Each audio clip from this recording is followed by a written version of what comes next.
تو اب یہ ہائٹ آپ کی کم ہے تو وہ تو بدل نہیں سکتے، آپ جو ہے بہت لمبے ہیں وہ بھی بدل نہیں سکتے، بہت پتلے ہیں، لیکن یہ ہے کہ آپ جو ہے ویل ڈریس ہو کر کے آئیں، بال سنوار کر کے آئیں، ٹوپی وغیرہ اچھے پہن کے آئیں، اور مطلب اس کا اہتمام کریں تو آپ کے ٹیچنگ میں جو ہے فائدہ رہے گا. آپ بہترین پرسنالٹی بن کر کے آئیں گے کلاس میں تو بچے پہ روب پڑتا ہے، اور ایسے ہی اٹھ کے آ جائیں گے تو آپ کا روب دبدبا نہیں رہتا، تو آدھا کام جو ہے وہ آپ کا روب دبدبا ہی کلاس کنٹرول میں کر دیتا ہے.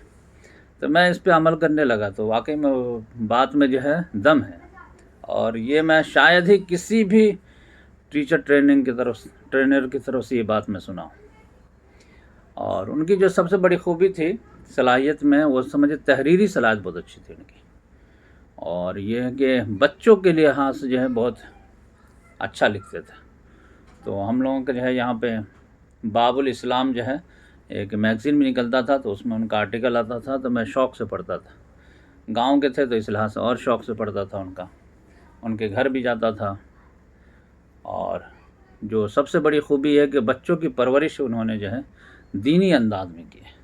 کثیر العیال تھے لیکن سارے بچوں کو جو ہے بہترین تعلیم و تربیت دے کر کے جو ہے میدان میں اتارے، اور اس لحاظ سے جو ہے وہ قابل تقلید شخصیت ہے. اور پھر محنتی بہت زیادہ، اور ڈسپلین کے پابند بہت زیادہ. ابھی بھی ہم لوگ ان کا مقابلہ نہیں کر پاتے تھے. مطلب یہ ہے کہ فیروز میں سپرویژن کرنا اتنا آسان کام نہیں ہے، بمبئی کے جو ہے لوکل ٹرین میں سفر کرنا اتنا آسان نہیں ہے، لیکن جب جو آرڈر ہو ادارے کی طرف سے، بس نہ رات ہے نہ دن ہے.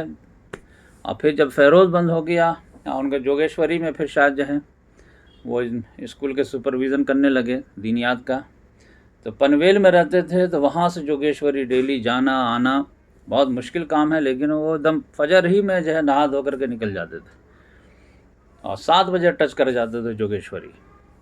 تو اس لحاظ سے پنکچولیٹی بہت زیادہ، اور بس جانا ہے تو جانا ہے، کام ہے تو کام ہے، اس میں کوئی یہ نہیں. تو اس لحاظ سے بہت ہی خوبیوں کے مالک تھے. اللہ تعالیٰ ان کے جو ہے نیکیوں کو جو ہے قبول کرے، اور پوری زندگی انہوں نے جو ہے دینی خدمت میں لگائے. جماعت اسلامی کے میرے انداز سے رکن بھی تھے، اور کافی جو ہے ڈیسنٹ پرسنالٹی. اور ان کا ایک لڑکا جو ہے میرا کلاس فیلو تھا، لیکن وہ ذہین ہونے کی وجہ سے چھوٹی عمر کا میرے کلاس فیلو بن گیا تھا، ورنہ ذہنی لحاظ سے میرا ان کا جو ہے وہ مجلا لڑکا جو ہے مشرف، تو وہ میرا جو ہے کلاس میں یہ سمجھے کہ ذہنی لگاؤ ان سے ہے. اور تو لیکن یہ ہے کہ ملاقاتیں کم رہتی تھی، کبھی کبھار جو ہے فون پہ بات ہو جاتی تھی. اور ابھی معاملہ یہ ہے کہ میں مدرسہ کو لیا اپنے گاؤں کے ادارے کو اپنے ہینڈ میں، کہ چلیے مدرسہ کو جو ہے تھوڑا بناتے ہیں سنوارتے ہیں. جب بھی جاتے تھے میٹنگ ہوتی تھی تو مینجمنٹ کی طرف سے ایک ہی شکایت رہتی تھی کہ جو ہے بچے نہیں آتے ہیں اور پڑھائی نہیں ہوتی ہے. بچے کیوں نہیں آتے؟ کیونکہ پڑھائی نہیں ہوتی ہے.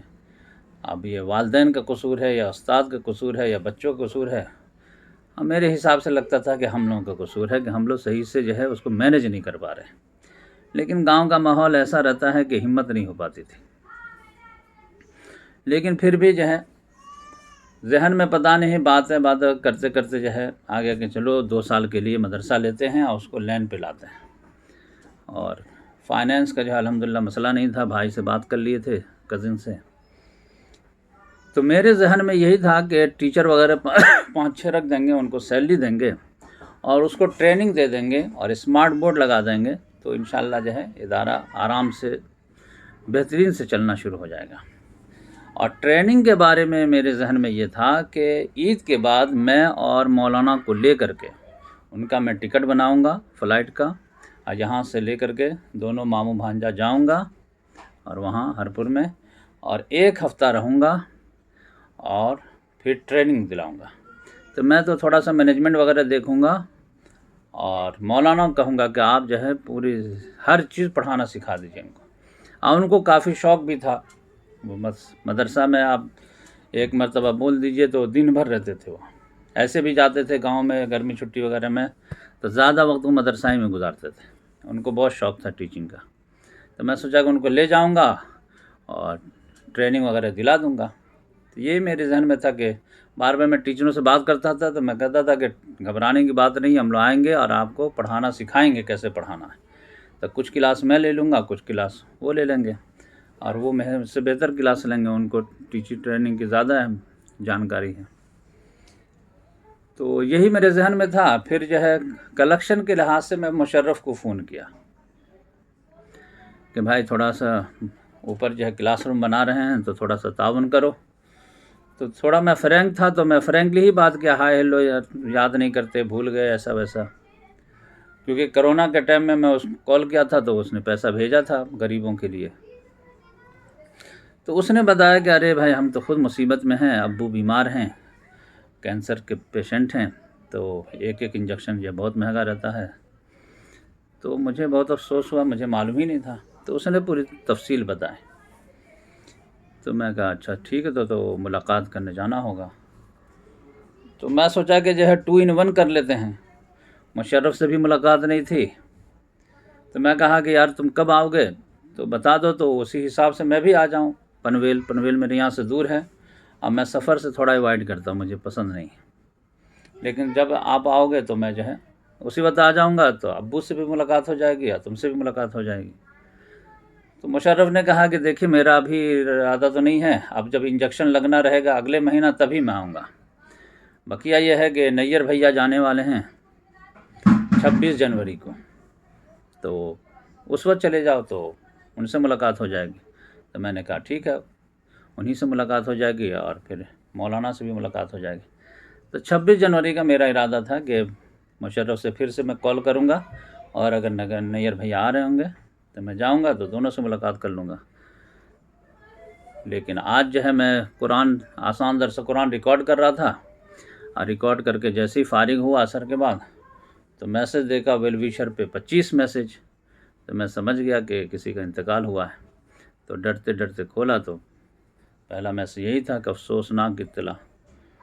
تو پھر میں دیکھا تو مولانا کا انتقال ہو گیا۔ اب مسئلہ یہ تھا کہ میں میرا ایک دوست آیا ہوا تھا، اور لیپ ٹاپ کا مجھے کچھ کام کرانا تھا، جو ریکارڈنگ کرتا ہوں اس میں کچھ پرابلم آ رہا تھا، تو اس نے آیا تھا کہ ٹھیک ہے میں آتا ہوں، ٹائم دیتا ہوں آپ کو۔ تو اس کی وجہ سے جو ہے عشاء تک میں بیزی رہ گیا۔ تو پھر مشرف سے میں بات کیا ہوں، تو انہوں نے کہا کہ دیکھیے ہم لوگ تبھی ایئرپورٹ پہ پٹنہ کے 12-1 بجے 2 بجے تک پہنچیں گے، تو اب سمجھیے کہ کل ہی مٹی ہوگی، تو انشاءاللہ جو ہے کل فجر بعد جو ہے نکلوں گا، اور مٹی وغیرہ دے کر کے جو ہے واپس آؤں گا، اور انشاءاللہ وہاں پہ سب لوگوں سے ملاقات بھی ہو جائے گی۔ تو آپ لوگ خصوصی دعا کیجئے، ایک عالم کی موت جو ہے ایک عالم کی موت ہے، تو اس لحاظ سے جو ہے عالم کا جانا جو ہے یہ معمولی بات نہیں ہے، ایک خلا ہو جاتا ہے، ایک آدمی اپنے آپ میں جو ہے کمزوری محسوس کرنے لگتا ہے، ایسا لگتا ہے کہ کوئی پشت پناہ تھا اور وہ ختم ہو گیا ہے، کوئی حوصلہ دینے والا تھا اور وہ حوصلہ دینے والا جو ہے اس سے ہم محروم ہو گئے۔ تو لیکن یہ ہے کہ یہ دنیا کی حقیقت ہے، جو آیا ہے وہ گیا ہے۔ تو مولانا نے جو ہے پوری زندگی جو ہے بہترین دین کے راستے پہ چل کر کے گزارے ہیں، اس لحاظ سے ہمیں امید ہے کہ انشاءاللہ ان کو جو ہے کروٹ کروٹ اللہ تعالیٰ جنت نصیب کرے گا، اور صالح اولاد کے جو ہے چھوڑ کے گئے ہیں تو وہ لوگ نیکیاں کریں گے تو انشاءاللہ وہ بھی صدقہ جاریہ ان کے لیے بنیں گے۔ تو میرے لیے بھی دعا کیجئے، سب لوگوں کے لیے دعا کیجئے کہ اللہ تعالیٰ سب لوگوں کو صراط مستقیم پر چلنے کی توفیق عطا فرمائے۔ جزاک اللہ۔